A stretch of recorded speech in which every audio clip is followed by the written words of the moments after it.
The silent invasion. The first ships appeared on a Tuesday morning, hanging in Earth's sky like black metal clouds that blotted out the sun. Commander Thex Valorian of the Zephyrian Empire stood on the bridge of his flagship, the Eternal Dominion, watching the blue-green planet rotate slowly beneath his vast armada.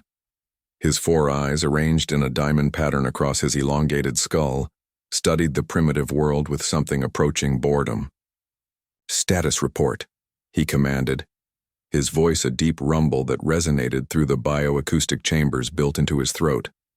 The Zephyrians had evolved on a world of constant storms, and their communication had adapted accordingly.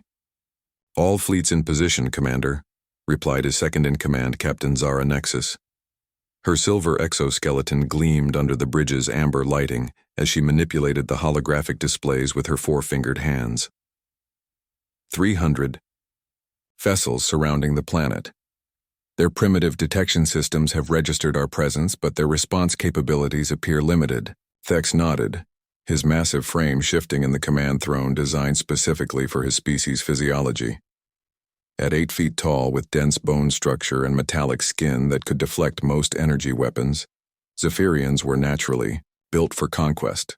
Their empire had expanded across 47 star systems in the past millennium, each world falling within days of their arrival. "Their technology assessment?" he asked, though he already knew the answer. "The intelligence. Reports had been thorough. Chemical rockets, nuclear fission, primitive electromagnetic communications," Zara replied, a hint of disdain in her harmonic voice. "No energy shields, no plasma weapons, no faster-than-light capability. They haven't even unified their planetary government. Multiple nation-states still engage in territorial disputes. Typical for a Stage 2 civilization," Thex mused. "How long until complete subjugation?" "Conservative estimate, 72 hours. Optimistic, 36.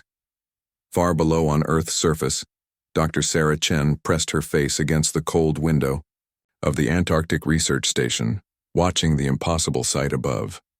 The alien ships were massive, each one easily the size of a city, their dark hulls absorbing light rather than reflecting it. She had been working late in her laboratory when the emergency broadcasts began, and now the entire research team of 15 scientists and support staff huddled around their communication equipment, listening to fragmentary reports from around the world. "Beijing is reporting massive ships over every major population center," said Dr. James Erickson, their communications specialist, his usually steady voice shaking. "Same with New York, London, Moscow, Tokyo. They're everywhere." Sarah turned away from the window, her mind racing. As a xenoarchaeologist, she had spent years studying the possibility of ancient alien contact with Earth. Her theories had been dismissed by the mainstream scientific community, but now, faced with undeniable proof of extraterrestrial intelligence, she felt no satisfaction at being right. "Any communication attempts?" asked Dr. Maria Santos, their team's linguist. "Nothing yet," James replied. "They're just waiting." On the Eternal Dominion, Commander Thex was reviewing the final phase of his invasion plan when Lieutenant Kess approached his command platform.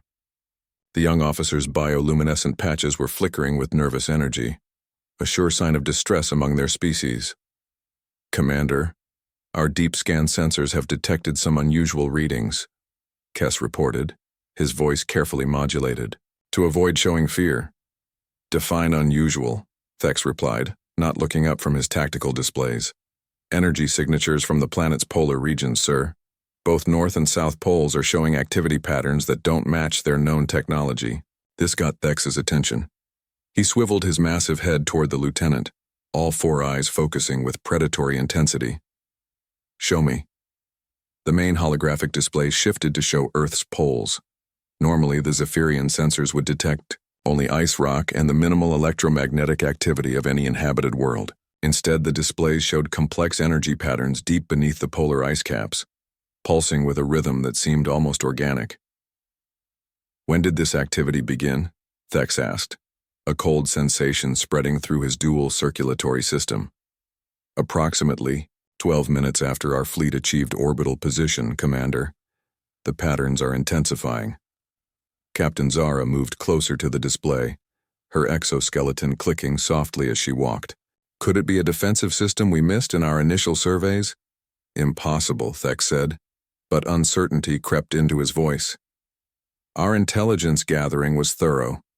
These humans have barely mastered fusion reactions. They couldn't have hidden advanced technology from our sensors. Meanwhile, in the Pentagon's Emergency Command Center, Captain Marcus Rivera stared at the same energy readings that were puzzling the Zephyrians. As the head of the newly formed Extraterrestrial Threat Assessment Division, he had been preparing for this possibility for years, though he had hoped it would never come. "Sir, we're getting similar readings from our Antarctic monitoring stations," reported Sergeant Lisa Park, one of his top analysts. "Something is definitely happening down there." Marcus studied the data streaming across multiple screens. His military training told him to focus on immediate threats and tactical responses, but something about these readings felt significant in ways he couldn't yet understand. "Get me a direct line to Dr. Chen at the Antarctic Research Station," he ordered. "If anyone understands what we're looking at, it's her." The call connected just as the first Zephyrian attack began. Brilliant beams of coherent energy lanced down from the alien ships, striking military installations around the globe. With surgical precision, Air Force bases, naval yards, missile silos, and command centers were reduced to molten craters in seconds. The aliens weren't trying to kill civilians. They were systematically dismantling Earth's ability to fight back. "This is it," whispered Dr. Erickson as they watched distant flashes light up the horizon. "This is how it ends." But Sarah wasn't listening to the despair in her colleague's voice. She was staring at her computer screen, where seismic sensors positioned throughout Antarctica were registering something impossible. The ice sheet was moving, not melting or shifting due to geological activity, but moving with purpose. "James, can you patch me through to the Pentagon?" she asked urgently. "Dr. Chen, this is Captain Rivera," came the voice through their communication system minutes later. "I need to know what you're seeing down there." "Captain, I've been studying pre-Columbian artifacts that suggest Earth had contact with extraterrestrial intelligence thousands of years ago," Sarah said rapidly. "My research indicated that something was left behind, something buried under the polar ice. The seismic activity we're detecting suggests that whatever it is, it's responding to the alien presence." "Are you saying there's some kind of ancient technology under the ice?" "I'm saying there's something down there that's been sleeping for millennia, and these new arrivals just woke it up." As if responding to her words, the ice began to crack. Commander Thex watched the holographic displays with growing alarm as massive fissures appeared in Earth's polar ice caps. The energy readings were spiking beyond anything his sensors had ever recorded, and the patterns were becoming more complex, more organized. "Commander," Captain Zara said, her voice tight with controlled panic. "Whatever is down there, it's not human technology." "Analysis," Thex demanded. "The energy signatures are consistent with predecessor technology, sir." The bridge fell silent. Every member of the Zephyrian species knew the legends of the predecessors, the ancient race that had supposedly ruled the galaxy millions of years ago before mysteriously vanishing. Most scholars dismissed them as myth, but the energy patterns emerging from Earth's poles matched theoretical models of predecessor science. "That's impossible," Thex said, but his voice lacked conviction. "The predecessors never visited this sector of the galaxy." "Sir, if the humans have somehow gained access to predecessor technology," Zara didn't need to finish the thought. Every Zephyrian knew that predecessor science was beyond their understanding, possibly beyond their ability to combat. On Earth, the ice was splitting apart like a giant egg, revealing structures beneath that defied comprehension. Crystalline formations that seemed to grow rather than be built, surfaces that reflected light in impossible ways, and geometric patterns that hurt to look at directly. Dr. Chen and her team watched through their station's reinforced windows as something vast began to rise from the ice. It was beautiful and terrifying, clearly artificial but following principles of design that human science had never imagined. "My God," breathed Dr. Santos. "How long has this been down there?" "Based on the ice core samples I've been studying," Sarah replied, her voice filled with wonder and fear. Approximately 50,000 years. Captain Rivera's voice crackled through their communications. Dr. Chen, we're detecting similar activity at the North Pole. Whatever this is, it's global. As the ancient structures fully emerged from the ice, they began to emit a harmonic frequency that resonated through the planet's crust. The sound was felt, rather than heard, a deep thrumming that seemed to awaken something in every human who experienced it. Around the world, people stopped fleeing from the alien attack and looked up at the sky with a strange new understanding. They were not alone, and they were not defenseless. Something had been waiting, watching, preparing for this moment for 50 millennia. Commander Thek stared at the impossible sight below as ancient towers of crystal and metal rose from both polar regions, their surfaces beginning to glow with the same energy patterns his sensors had detected. Whatever the humans had stumbled upon, it was far beyond Zephyrian technology. "Sir," Lieutenant Kess reported, his voice trembling, "the structures are beginning to emit some kind of scanning beam. It's analyzing our ships." "Shields to maximum," Thex ordered. But even as he spoke, he realized that their shields were designed to deflect known forms of energy. If this was truly predecessor technology, their defenses might as well be tissue paper. The scanning beams swept across the Zephyrian fleet with casual ease, passing through their shields as if they didn't exist. For several long minutes, the aliens found themselves being examined by technology they barely understood, judged by criteria they couldn't fathom. Then, as suddenly as it had begun, the scanning stopped. Dr. Chen felt the change immediately.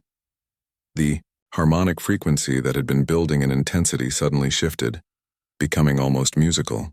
Through the research station's windows, she could see the ancient structures were now fully active, their surfaces covered in flowing patterns of light that seemed to pulse with intelligence. "Dr. Chen," Captain Rivera's voice came through their communications. "We're getting reports from around the globe. The structures at both poles are now active and they're communicating with each other." "What are they saying?" Sarah asked, though she suspected the answer was beyond human understanding. "We don't know, but whatever it is, the aliens have stopped their attack. They're just sitting there, watching." On the Eternal Dominion, Commander Thex was discovering that the human saying, "Curiosity killed the cat," had its equivalent in Zephyrian culture. His species' natural aggression was warring with their survival instincts as they faced technology that could render their empire's conquest capabilities meaningless. "Orders, sir?" Captain Zara asked quietly. Thex stared at the ancient structures rising from Earth's poles, their alien geometry casting shadows that seemed to move independently of their light sources. For the first time in his military career, he was facing an unknown that could not be conquered through superior firepower. "Maintain position," he ordered finally, "and prepare a priority transmission to the High Council. They need to know what we've found here." As the first day of the invasion drew to a close, neither humans nor Zephyrians slept well. The ancient guardians were awake, and their judgment of both species had yet to be rendered. What sleeps beneath the ice? Dr. Sarah Chen rappelled down into the crystalline cavern that had opened beneath the Antarctic ice, her headlamp beam revealing wonders that defied every principle of archaeology she had ever learned. The walls were covered in symbols that seemed to shift and flow when viewed directly, and the air itself hummed with an energy that made her skin tingle. "This is incredible," she breathed into her comm unit, documenting everything with her helmet, camera. "The structure extends much deeper than our initial scans indicated. I'm estimating at least 3 miles down, possibly more." Captain Rivera's voice crackled through the static. "Dr. Chen, I need you to focus on finding anything that might help us understand these aliens' intentions. The Zephyrian fleet is holding position, but our satellites are picking up additional ships arriving from deep space." Sarah paused in her descent, processing this information. "How many more ships?" "Intelligence estimates another 200 vessels. Whatever's happening here, it's drawing attention from across their empire." The rope reached its end, and Sarah found herself standing on a platform made of a material that felt like metal, but looked like solidified light. The chamber she had entered was vast, its ceiling lost in shadows above, its walls covered in intricate patterns that seemed to tell a story. As she moved deeper into the structure, motion sensors activated ancient lighting systems. The chamber, filled with a soft blue-white glow that revealed the true scale of what lay beneath the ice. This wasn't just a building or even a complex. It was an entire city, perfectly preserved and waiting. "My God," she whispered. "Captain, you need to see this. I'm transmitting visual data now." 3,000 miles away, in the Pentagon's crisis center, Captain Rivera watched Dr. Chen's feed on the main screen while coordinating humanity's response to the alien threat. What he saw made him forget about fleet movements and defensive strategies for several crucial seconds. "Dr. Chen, are you seeing any signs of the original inhabitants?" "Negative on life signs," Sarah replied, her voice echoing strangely in the vast chamber. "But the technology is still active. I'm detecting power sources throughout the complex, and some kind of central hub appears to be deeper in the structure." As she spoke, symbols on the nearest wall began to glow more brightly, responding to her presence. Sarah approached cautiously, noting that the patterns seemed almost organic in their complexity. "The symbols are reacting to me," she reported. "It's almost as if they're trying to communicate." When she placed her gloved hand against the wall, the reaction was immediate and overwhelming. The entire chamber filled with light, and suddenly Sarah's mind was flooded with images, voices, and memories that were not her own. She saw Earth as it had been 50,000 years ago, when ice ages were ending and primitive humans were just beginning to develop agriculture. But Earth had not been alone then. The galaxy had been full of life, dozens of species reaching toward the stars, exploring and discovering and sometimes fighting. The predecessors, she learned, had not been conquerors, but guardians. They had traveled the galaxy, establishing monitoring stations and defensive networks to protect developing civilizations from threats they could not yet comprehend. Earth had been one of their protectorates, deemed worthy of protection because of humanity's unique potential.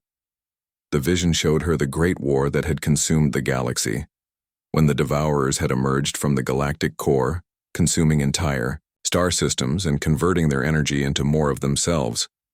The predecessors had fought them for 10,000 years, eventually winning at a cost that left their own civilization in ruins.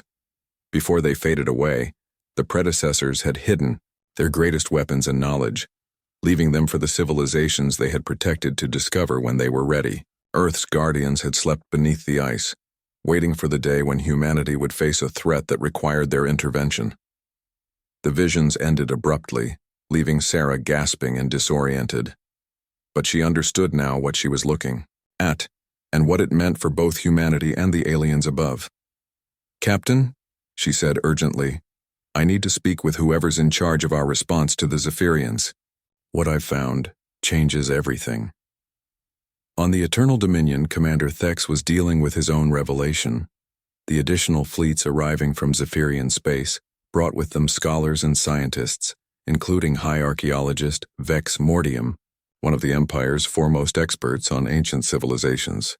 "Commander," Vex said as he studied the energy readings from Earth's poles, "these structures are definitely predecessor in origin, but they're not just archaeological sites. They're active military installations." Thex felt his primary heart skip a beat. Military installations. The energy patterns match theoretical models for predecessor defense networks. If these systems are fully operational— Vex paused, his exoskeleton clicking nervously. "Commander, predecessor technology is estimated to be at least 1,000,000 years more advanced than our own. If the humans have somehow gained access to it, they could destroy our entire fleet," Thex finished grimly. "But that doesn't make sense. How could such a primitive species gain access to predecessor systems?" Before Vex could answer, their communications officer interrupted. "Commander, we're receiving a transmission from the planet's surface. It's coming from the structures themselves." "Put it through," Thex ordered, his four eyes focusing intently on the main display. The voice that emerged from their speakers was clearly human, but there was something different about it, as if the speaker had access to knowledge beyond their species' normal understanding. "Commander Thex Valorian of the Zephyrian Empire," the voice said. and Thex was startled to hear his name spoken correctly in his own language. I am Dr. Sarah Chen, currently serving as the interface between humanity and the Guardian systems you have awakened. We need to talk. In the ancient chamber beneath the Antarctic ice, Sarah stood before a crystalline control interface that had activated in response to her touch. The Guardian systems had chosen her as their human representative, downloading vast amounts of information directly into her consciousness. She now understood the true purpose of the structures around her and the responsibility that came with that knowledge.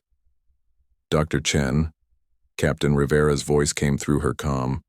What's your status down there? I'm in contact with the Guardian Artificial Intelligence, Sarah replied, her voice calm despite the magnitude of what she was experiencing. Captain, these systems were left here by an ancient civilization to protect Earth when we were ready. The arrival of the Zephyrian fleet has triggered their activation protocols. Are they going to defend us? That depends on us, Sarah said, placing her hand on another section of the control interface. The Guardians are running assessment protocols on both species. They're determining whether we're worthy of their protection and whether the Zephyrians represent a genuine threat to galactic stability. The interface showed her the scope of the Guardian network. Similar installations existed on hundreds of worlds throughout the galaxy, all connected by quantum communication systems that operated outside normal space-time. Earth's awakening had alerted the entire network, and they were all watching to see how this first contact would resolve. Dr. Chen, came a new voice through the communication system, one with the harmonic undertones of Zephyrian speech. This is Commander Thex. My translation systems indicate you can understand our language now. The Guardian systems include universal translation protocols, Sarah confirmed. Commander, your Empire's expansion has triggered several early warning systems throughout this sector. The Guardians are prepared to respond if you represent a threat to protected civilizations. What constitutes a threat in their assessment? Thex asked carefully. Sarah consulted the streams of information flowing through her consciousness. Unprovoked. Aggression. The destruction of developing civilizations. The prevention of natural evolution toward interstellar capability. Your Empire's conquest model appears to meet several of these criteria. On the Zephyrian flagship, the bridge crew exchanged worried glances. Their entire civilization was built around expansion and conquest. If the predecessor systems were still active and protecting developing worlds, the Zephyrian Empire could find itself facing technology they had no hope of defeating. Dr. Chen, High Archaeologist Vex interjected. Surely the predecessors understood the necessity of strong civilizations guiding weaker ones toward proper development. The galaxy is a dangerous place. The predecessors believed in protection, not domination, Sarah replied. But they also understood that civilizations must be allowed to make their own choices. The question now is whether the Zephyrian Empire is willing to change its approach to galactic expansion. Commander Thex considered his options. The Zephyrian Empire controlled 47 star systems, but if even a fraction of the predecessor installations were still active, they could find themselves blockaded from further expansion, or worse, facing active opposition from technology they couldn't match. What would such a change require? He asked finally. A fundamental shift from conquest to cooperation, Sarah said, her consciousness now fully integrated with the Guardian systems. The galaxy has room for many strong civilizations, but not for empires that consume everything in their path. The two sides negotiated through Dr. Chen's unique position as a Guardian interface. The ancient systems continued their assessment. Deep beneath both polar ice caps, massive computational networks processed data about human and Zephyrian civilizations, comparing their development patterns against criteria established 50 millennia ago. Captain Rivera coordinated humanity's response from the Pentagon, working with world leaders to present a unified front for the first time in human history. The irony was not lost on him that it had taken an alien invasion to bring all of Earth's nations together in common cause. Dr. Chen, he transmitted to the Antarctic station, the UN Security Council has authorized you to speak for all of humanity in these negotiations. What do the Guardian systems require from us? Proof that we're ready for the responsibility that comes with access to their technology, Sarah replied. They're offering us a choice, Remain as we are and be protected as a developing civilization, or accept the Guardian legacy and become protectors ourselves. What does that mean practically? Sarah paused as new information flowed through the Guardian interface. It means joining the galactic community as equals, not subjects. It means taking responsibility for protecting other developing worlds. It means growing beyond our current limitations to become something greater. The choice, when it came, was not between slavery and freedom, but between childhood and adulthood on a galactic scale. The Guardian systems had determined that humanity was ready for the next phase of their development, but only if they chose it willingly and understood its implications. As the second day of the crisis drew to a close, both civilizations faced decisions that would reshape their futures. The sleeping giants had awakened, and their judgment would determine not just the fate of Earth, but the direction of galactic civilization for millennia to come. When Earth fights back, the transformation began at dawn on the third day. As Dr. Sarah Chen stood in the heart of the Guardian Command Center, her consciousness fully merged with systems that had waited 50,000 years to fulfill their purpose. Streams of data flowed outward from both polar installations to hidden sites around the globe. Humanity's choice had been made. Every nation on Earth had voted to accept the Guardian legacy, understanding that with advanced technology came the responsibility to protect and guide other developing civilizations. The ancient systems had judged them worthy, and now the real work would begin. Activation sequence commencing, Sarah announced, her voice carrying harmonics that no human throat could naturally produce. The Guardian interface had changed her, enhanced her in ways that would allow her to serve as a permanent bridge between human and predecessor consciousness. Around the world, sites that had been dismissed as natural formations or ancient ruins suddenly revealed their true nature. Stonehenge, the Nazca Lines, Easter Island, the Pyramids of Giza, dozens of other locations that had puzzled archaeologists for centuries began to glow with the same crystalline energy as the polar installations. Captain Rivera watched the transformation from the Pentagon's command center, coordinating with military units around the globe as ancient weapon systems came online for the first time in 50 millennia. "Sir," reported Sergeant Park, her voice filled with awe, "we're getting energy readings from every major archaeological site on the planet. Whatever the Guardians built, they built it everywhere." On the Eternal Dominion, Commander Thex watched, the impossible sight of an entire planet revealing itself to be something far more than it had appeared. The primitive world his empire had come to conquer was transforming before his eyes into a technological fortress that made his own ships look like children's toys. "Commander," Captain Zara said quietly, "perhaps we should reconsider our position here." "Stand down from combat readiness," Thex ordered, his four eyes fixed on the display showing Earth's transformation. "But maintain position. If we retreat, now we'll appear weak to the High Council, and I suspect running wouldn't save us anyway." He was right about that. High above Earth's atmosphere, the space around the planet was filling with constructs that seemed to materialize from nowhere, sleek vessels that moved without visible propulsion, defensive platforms that generated energy shields large enough to protect entire continents, and weapon systems that could target multiple threats simultaneously across interstellar distances. "Commander, Thex," Dr. Chen's voice came through their communication systems, but now it carried undertones of vast intelligence and ancient wisdom. "The Guardian systems offer your empire a choice. You may withdraw and return to your previous territory with a guarantee of non-interference, or you may choose to join the new galactic alliance we are forming." "And if we refuse both options?" Thex asked, though he suspected he already knew the answer. "Then you will face the consequences of threatening a protected world," Sarah replied. "The Guardians have been patient for 50,000 years. They will not tolerate aggression against those they have chosen to defend." Around Earth, the Guardian Defense Network was now fully active. Energy screens that could stop anything short of a supernova surrounded the planet, while sensor networks that operated outside normal spacetime monitored every ship in the Zephyrian fleet. The ancient systems had been designed to protect against threats far more dangerous than the Zephyrian Empire, and their capabilities were proving overwhelming. High archaeologist Vex studied the readings from his console, his exoskeleton clicking rapidly as he processed the implications of what he was seeing. "Commander," he said finally, "these systems are operating at energy levels that exceed our theoretical maximums by several orders of magnitude. If they chose to attack, our shields wouldn't even slow them down." Thex nodded grimly. "What are you recommending?" "Negotiation," Vex replied immediately. "The humans have gained access to technology that makes resistance futile. But more than that, they've been offered membership in what appears to be a galactic peacekeeping organization.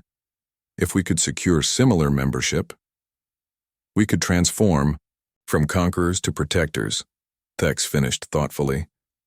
"But would the High Council accept such a fundamental change in our civilization's direction?" The answer came sooner than expected. A priority communication from Zephyrian space brought news that changed everything for the Empire. "Commander," the message began, delivered by High Counselor Apex Terminus himself. "We have been monitoring the situation at Earth through your transmissions. The activation of predecessor systems has triggered responses throughout our territory. Similar installations on 17 of our worlds have come online, and they are displeasure with our conquest methods." Thex felt his dual circulatory system slow to a near stop. 17 worlds within Zephyrian space were now host to active predecessor technology, and none of those systems were known for their patience with aggressive species. "The High Council has voted unanimously," the message continued. "You are authorized to negotiate whatever agreements are necessary to ensure the survival of our civilization. The age of conquest is over, Commander. Help us find a new path forward." Dr. Chen received the Zephyrian response through the Guardian Communication Network, which now connected Earth to similar installations across the galaxy. The ancient systems had been designed to create a network of protected worlds and guardian civilizations, and for the first time in 50,000 years, that network was becoming active again. "Commander Thex," she transmitted, "the Guardian Council has reviewed your Empire's history and current situation. You are being offered provisional membership in the Galactic Protection Alliance, subject to certain conditions." "What conditions?" Thex asked, hope and apprehension warring in his voice.